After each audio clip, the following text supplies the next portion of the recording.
Hello, this is another Working with Ward series. I am co-host of Bargain Mansions with my daughter Tamara Day. And I started this series because I have so many young people that tell me all the time on the set or wherever that they just don't know how to do certain things.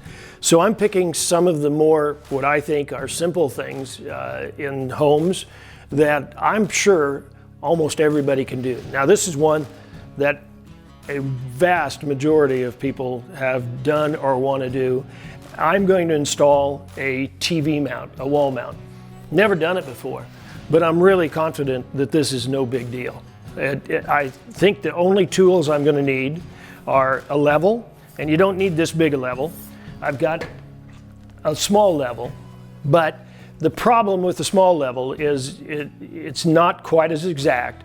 And when you get a TV and you get it stretched out 2 or 3 feet away from the wall, if it's mounted crooked, you may have some trouble keeping your TV flat. Could be annoying. You don't want to have to go back and do it twice. So take special care, make sure that it's level. So I used a stud finder, which is this device. There's lots of ways to find the studs in your wall. You've got to find the studs to mount. You can't just hook it to sheetrock. It'll be on the floor before you know it. But you can use a stud finder, which is a resistance device that measures the resistance behind the wall, and that's how it identifies a stud. But you can also just take a small nail or screw and just start putting it into the wall. And you would do it behind where the TV mount is going to mount, so that you would cover up all the little holes you do. So you draw a straight line, you start just putting holes in it one at a time until you find a stud. Find the center of the stud, you go to each side of it and put a hole until you find the sides, then you know where the center is. Then you can go probably 16 inches, because that's the standard building dimension, and you'll find the other stud. And go to both sides with your nail or screw and find the edges, then find the center, mark it, and then you're going to drill the holes to mount the base. So this is an electronic stud finder. It lets off emits a sound that is a little annoying, but it's got to be there. So it's quit now. So you can see it's on the bottom of the red light. There's a series of lights going up here, and the higher they get, the greener they get. So there's no stud behind it right now. But you can see I've already checked, and there's a marker, and you can see the red lights are going up. That's a stud. So I've got a stud right about there.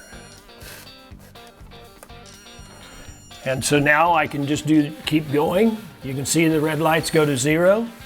And as I get further over here, about 16 inches away, the lights start lighting up. And you can see it goes to a green. So right there is my other stud. Let's just check, just for the heck of it, and see how far apart they are. Well, that goes to show you can't always depend on building standards. That's 22 inches. Should have been 16. I'm going to double check before I get into too much trouble and see if there isn't another stud closer.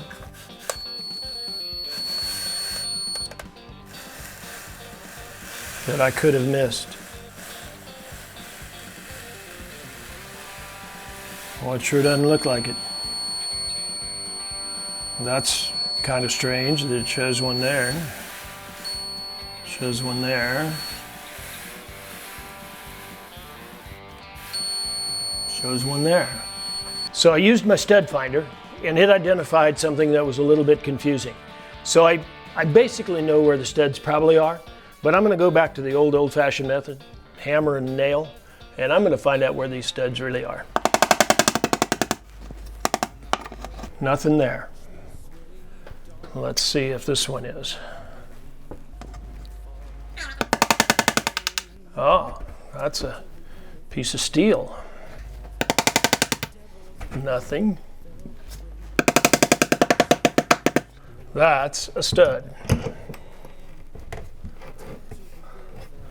So I'm going to use the old-fashioned method and measure 16 inches which really should have been right there.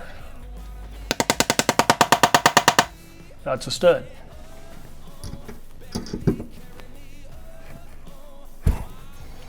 Okay, I found my 2 studs. So now that I have my studs, I'm going to draw a straight line across the studs because I need to know where the level line is, where the level plane is, to put the top of the bracket on. So I know where the studs are.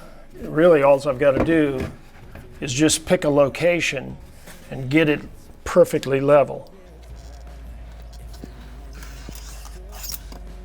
Excellent.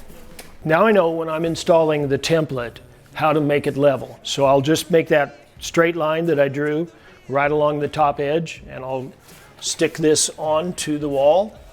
You've got a bunch of varieties of holes. I'm going to use the farthest one over here to identify, to put my last screw into. Perfect.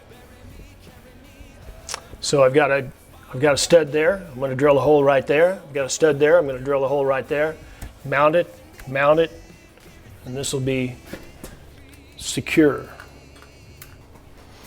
So now I'm going to use a drill. The screws that they've sent with it require me to pre-drill 1/4-inch holes. So that's what I'm going to do.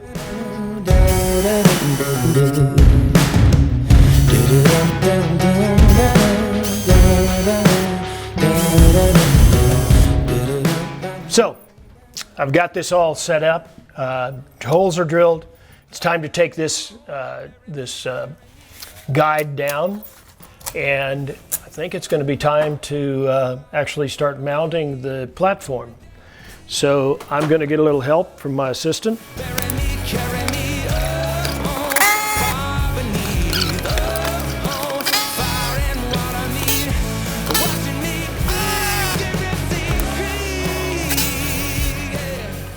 Now you could have done that with just a ratchet, but it would have taken us a lot longer than we have time for on film. So I chose to use my pneumatic. You can use a handheld ratchet, but this thing is now mounted. I think I could do chin-ups off of that. So it's good and solid. Now all I got to do is mount the TV to it. You can go a lot more extensive. You can put holes in the wall. You can run your cords down the wall. That's super easy. But I'm not going to do any of that because my plug-in is right here. You're only going to see one cord, and that's about it. So I'm going to start working on the TV to get the mounts on in. All right, so moving on, we've got the bracket all mounted. It's good and secure. I guess I could take down my markers here, get them out of the way. But now we have to put the brackets on the TV. And the way these mount are, you can see these hooks, and the TV will be mounted to these, and then the TV will just set right on there. And then there's some safety hooks that go around back, and you screw them in, and it can't fall off. So this really hasn't been a very difficult job. Spent more time figuring out the screws and so forth than I did anything else. But let's go ahead and put this together. So I did have to find the right size screw. They sent me quite an assortment. It's got to be just long enough that it can bottom out in the hole and be tight up and secure up against the bracket.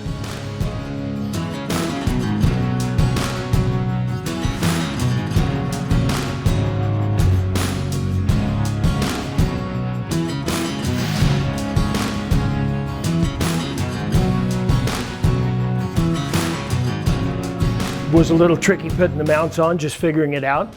And the reason part of that is the back of the TV is curved, has a radius to it. And so with that radius, I didn't want to put these brackets on, pull them down, deform the TV, maybe break the TV. So in my kit, it came with a bunch of little spacers of various sizes that I was able to fit behind the brackets or on top of the bracket so that the screw would always bottom out and be tight and keep the bracket straight up and down, but still be secure to the TV. So we are ready now to hang this on the wall.